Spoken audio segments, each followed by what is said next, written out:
Hello everyone, very very good evening. कैसे हो? Hope करता हूँ आप सब लोग अच्छे ही होंगे। सो फ्रेंड्स, 18 अप्रैल की स्पेशल क्लास में आप सभी लोगों का बहुत बहुत स्वागत है। आज की क्लास में हिंदी लैंग्वेज एंड जीके जिसके बहुत ही इंपॉर्टेंट क्वेश्चंस मैं कराने वाला हूं, तो पूरी क्लास ध्यान से देखना। जितने भी क्वेश्चंस आपके करेक्ट हो कमेंट बॉक्स में अपना स्कोर जरूर बताना। तो चलिए क्लास को स्टार्ट करते हैं। एंड मॉर्निंग वाली अगर आप लोग वीडियो नहीं देखे हैं कि 40 दिन में आपको क्या पढ़ना है क्या नहीं पढ़ना है, तो इस वीडियो को जाके देख लेना। और अगर आपको हिंदी, रीजनिंग, जीके, जीएस में बेहतरीन स्कोर करना है, हिंदी में 50 में 45 क्वेश्चन सही करना है, रीजनिंग में 45 क्वेश्चन सही करना है, तो ये आप मेरा रामबाड़ा नोट्स ले सकते हो व्हाट्सएप पे मैसेज करके।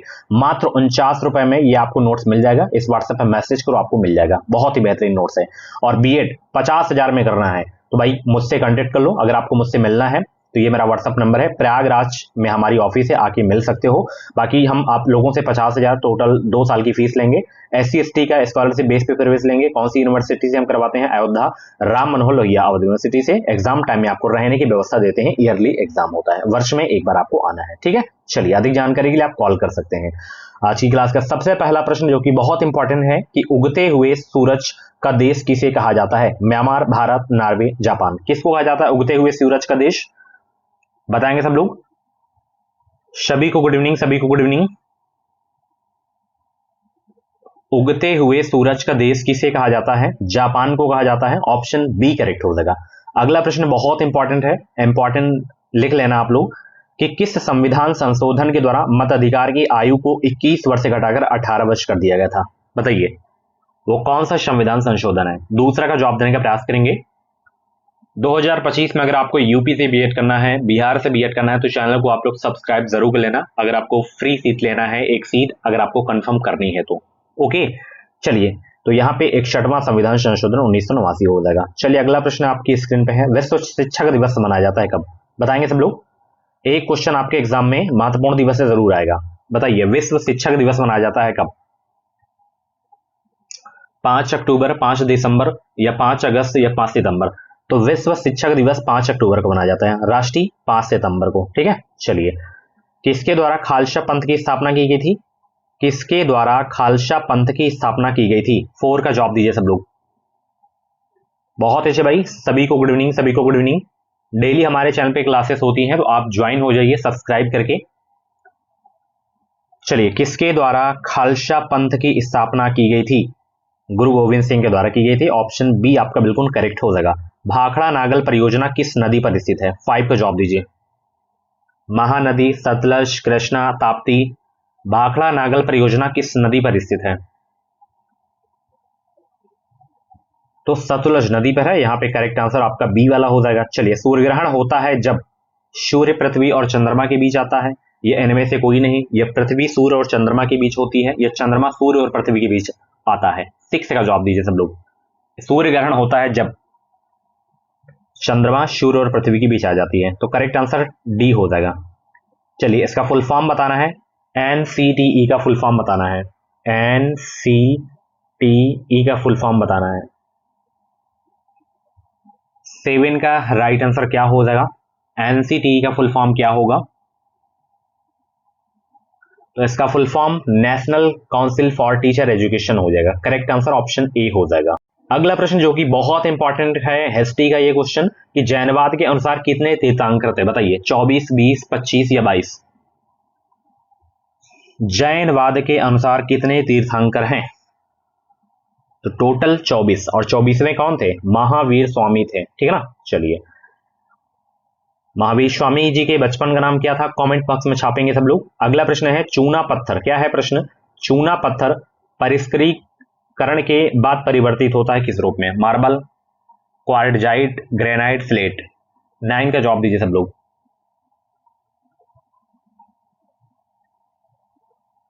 मार्बल के रूप में यह परिवर्तित होता है। तो करेक्ट आंसर ऑप्शन ए वाला हो जाएगा।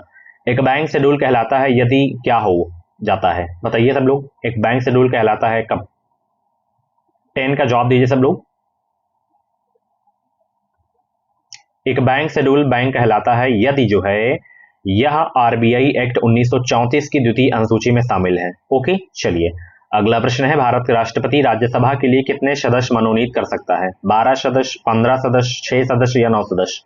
11 का जवाब दीजिए सब लोग। भारत का राष्ट्रपति राज्यसभा के लिए कितने सदस्य मनोनीत कर सकता है?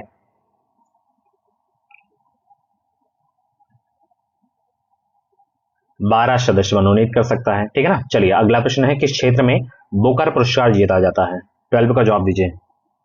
किस क्षेत्र में बुकर पुरस्कार जीता जाता है? 12 का जवाब दीजिए।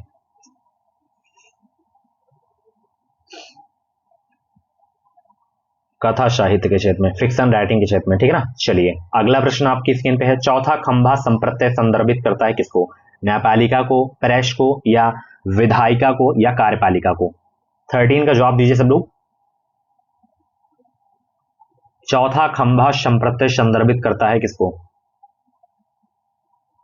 प्रेस को संदर्भित करता है। करेक्ट आंसर ऑप्शन बी हो जाएगा। भारतीय नेपोलियन किसे कहा जाता है? सम्राट अशोक, चंद्रगुप्त मौर्य, या समुद्रगुप्त को, या चंद्रगुप्त विक्रमादित्य को? 14 का जवाब दीजिए सब लोग, और वीडियो को लाइक कर दो सब लोग। आज की इस वीडियो में 100 लाइक हो जानी चाहिए। होप करता हूं इस लाइक के टारगेट को आप कंप्लीट करा देंगे। तो भारतीय नेपोलियन कहा जाता है समुद्रगुप्त जी को। ऑप्शन सी करेक्ट हो जाएगा। अगला प्रश्न, शोभना गुरुटु प्रवर्तक हैं ख्याल एवं ध्रुपद के, या ख्याल, या इनमें से कोई नहीं, या ठुमरी? 15 का जवाब दीजिए सब लोग।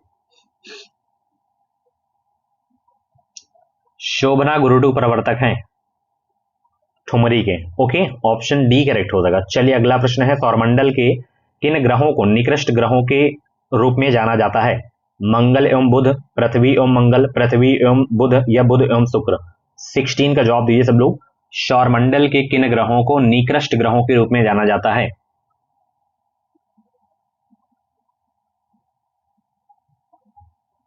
तो यहां पे आपका हो जाएगा बुध एवं शुक्र। ऑप्शन बी करेक्ट हो जाएगा। रेटिनॉल का सामान्य नाम क्या है? विटामिन सी, विटामिन ए, या विटामिन डी, या विटामिन बी?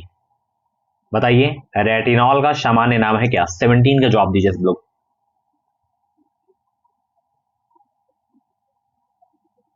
तो यहाँ पे विटामिन ए हो जाएगा, ठीक है ना। चलिए अगला प्रश्न है, पाक जलडमरूमध्य अलग करता है किन दो देशों को? पाकिस्तान और श्रीलंका को, ब्रिटेन और फ्रांस को, या भारत और पाकिस्तान को, या भारत और श्रीलंका को? 18 का जवाब देने का प्रयास करेंगे सब लोग।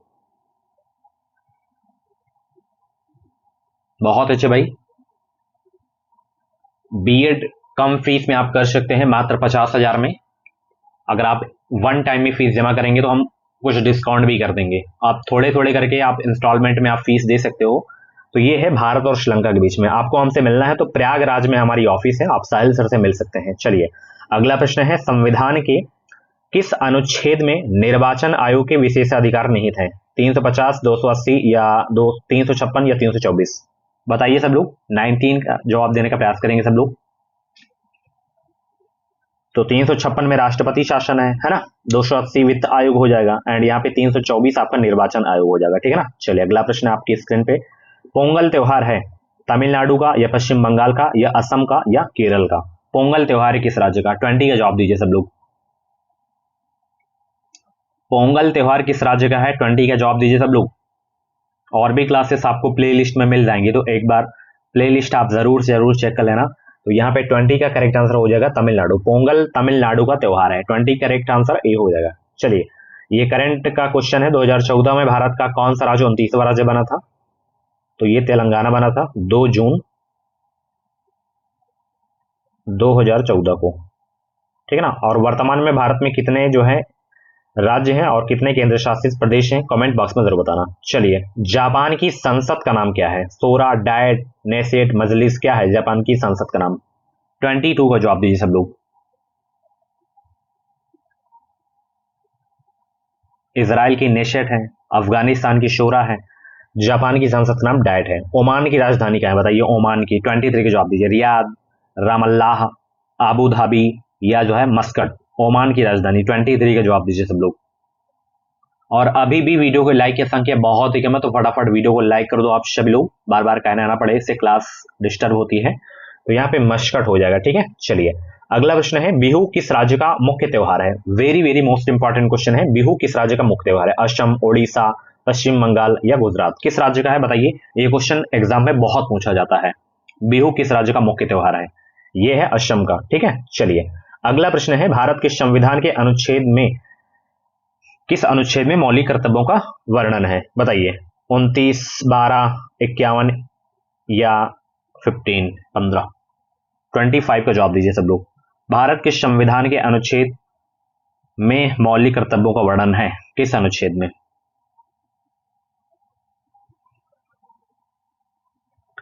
51A हो जाएगा, ठीक है ना। चलिए आर्टिकल 51A। चलिए हिंदी के क्वेश्चन स्टार्ट हो गए हैं। यहाँ पे सशक का पर्यायवाची शब्द है खरगोश, शिशु, मृग, चंद्रमा। 51 का जवाब दीजिए सब लोग। शशक का पर्यायवाची शब्द है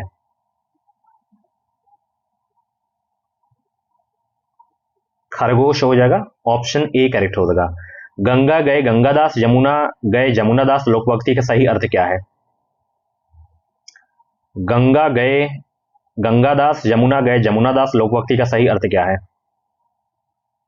अवसरवादी होना हो जाएगा, करेक्ट आंसर डी हो जाएगा। चलिए सूर्य का पर्यायवाची नहीं है कौन सा?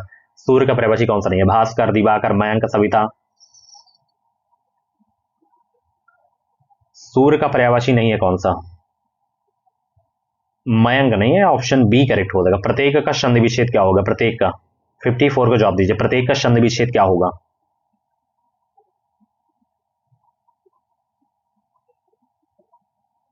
तो इसमें ये वाला सही हो जाएगा, प्रतिधन एक।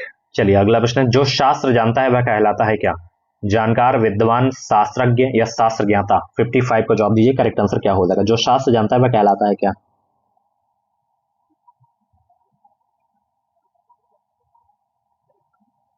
शास्त्रज्ञ हो जाएगा, ऑप्शन बी करेक्ट हो जाएगा। पुराण में एक प्रत्यय अगर हम लगा देंगे तो कौन सा जो है शब्द बन जाएगा, बताइए। पुराण में एक प्रत्यय लगाएंगे तो कौन सा बन जाएगा? सभी लोग 56 का जवाब दीजिए।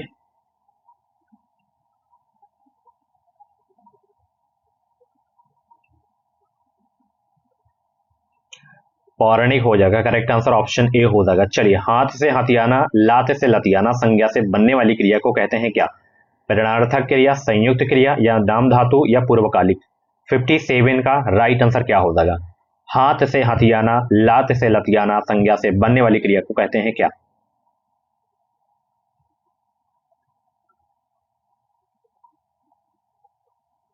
नाम धातु क्रिया कहते हैं। क्या कहते हैं? नाम धातु क्रिया। चलिए मीठा विशेषण से भाववाचक संज्ञा बनती है। मिठास, मिठापा, मिठाई, मिठास या मिठास। 58 का जवाब दीजिए सब लोग। मीठा विशेषण से भाववाचक संज्ञा बनती है तो मिठास हो जाएगा, करेक्ट आंसर डी। अगला प्रश्न है, कोई आया है वाक्य में कोई किस प्रकार का सर्वनाम है? प्रश्नवाचक, निश्चयवाचक, पुरुषवाचक, अनिश्चयवाचक।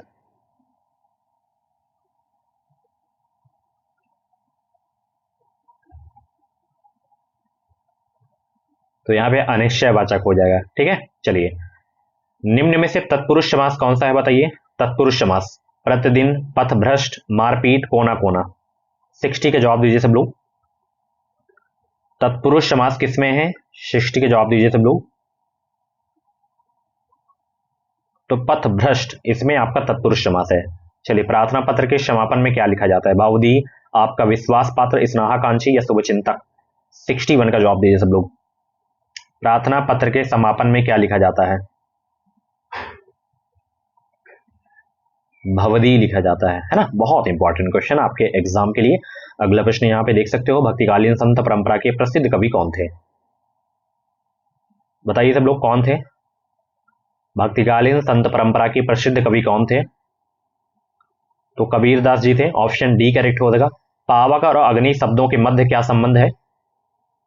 अवनामी, समनामी, पर्यायवाची या विलोम। पावक और अग्नि शब्दों के मध्य क्या संबंध है? तो ये एक दूसरे के क्या है? पर्यायवाची हैं। 63 का करेक्ट आंसर ऑप्शन सी वाला हो जाएगा। शोक किस रस का स्थायी भाव है? शोक रौद्र का, वात्सल्य का, करुण का या वीर का। बताइए शोक किस रस का स्थायी भाव है? 64 का जवाब देने का प्रयास करेंगे, बहुत इंपॉर्टेंट क्वेश्चन है। चलिए करुण रस का स्थायी भाव है शोक, ठीक है ना। चलिए वह विद्यार्थी नहीं आया वाक्य में वह कौन सा विशेषण है?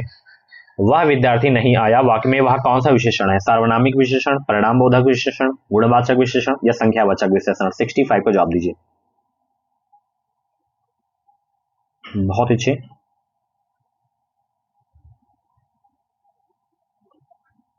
तो 65 का करेक्ट आंसर आपका जो है सार्वनामिक विशेषण हो जाएगा। आगे का विपरीतार्थक बताइए सब लोग। आगे का विपरीतार्थक क्या होगा? 66 का जवाब दीजिए। आगे का विपरीतार्थक क्या होगा? विज्ञ, अनज्ञ, सर्वज्ञ, साघन्य, क्या होगा?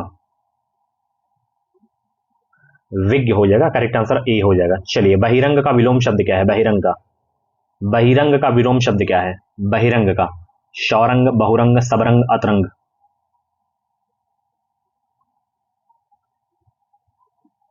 तो बहिरंग का हो जाएगा क्या? अतरंग हो जाएगा। करेक्ट आंसर डी हो जाएगा। निम्नलिखित वाक्यों में से एक में अपादान कारक की विभक्ति चिन्ह का प्रयोग हुआ है, किसमें?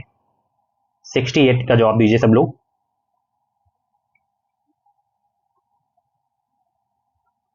आकाश से गिरी एक बूंद, कहीं मोती कहीं विष तो कहीं कीचड़ बनी, यही आपका सही हो जाएगा। अगला प्रश्न आपकी स्क्रीन पे है, स्फूर्ति शब्द का तद्भव रूप क्या है? सुफीत, फुर्ती, स्फीति या सौफीति? स्फूर्ति शब्द का तद्भव रूप क्या होगा? फुर्ती हो जाएगा। चलिए अगला प्रश्न आपकी स्क्रीन पे है, तुरंग शब्द का पर्यायवाची शब्द चुनिए, तुरंग का क्या होगा? 70 का जवाब दीजिए सब लोग। तुरंग शब्द का पर्यायवाची शब्द क्या हो जाएगा? वाजी हो जाएगा, है ना। चलिए निम्नलिखित शब्दों में से एक स्त्रीलिंग शब्द कौन सा है?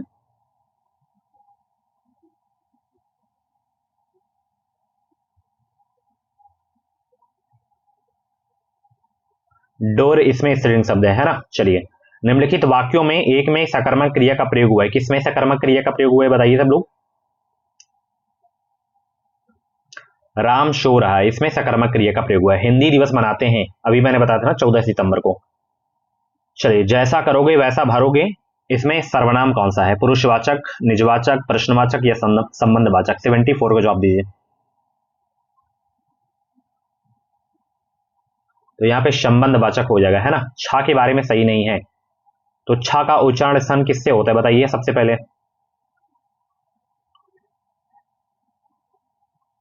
तालु से होता है, यहाँ पे कंठ है तो यही आपका गलत हो जाएगा, तो यही आपका नहीं सही था। ठीक है, बाकी सब सही है। तालव्य ध्वनि है, महाप्राण ध्वनि है, अघोष ध्वनि है। ठीक है, तो ये थी आज की जो है 18 अप्रैल की क्लास। कैसी रही क्लास? कमेंट बॉक्स में अपना फीडबैक जरूर देना। ऐसे ही डेली क्लासेस देखने के लिए एजुकेशन मिसाइल यूट्यूब चैनल को आप लोग सब्सक्राइब करिए, साथ ही बेल आइकन को ऑल पे जरूर से जरूर प्रेस कर लीजिए, ताकि जो भी क्लासेस हैं, जो भी अपडेट हैं, वो अपडेट आपको मिलती रहे। बाकी एडमिशन लेना है, नोट्स लेना है, तो आप मुझे व्हाट्सएप पे मैसेज कर सकते हो। एडमिशन के अकॉर्डिंग अगर आपको मिलना है तो आप हमसे मिल भी सकते हो। प्रयागराज में हमारी ऑफिस है, आप मिल सकते हो। आप बिहार से हो तो भी आप एडमिशन ले सकते हो, उत्तर प्रदेश के किसी भी जिले से हो तो भी आप एडमिशन ले सकते हो। Thank you so much. अधिक जानकारी के लिए आप कॉल कर सकते हैं। Bye bye.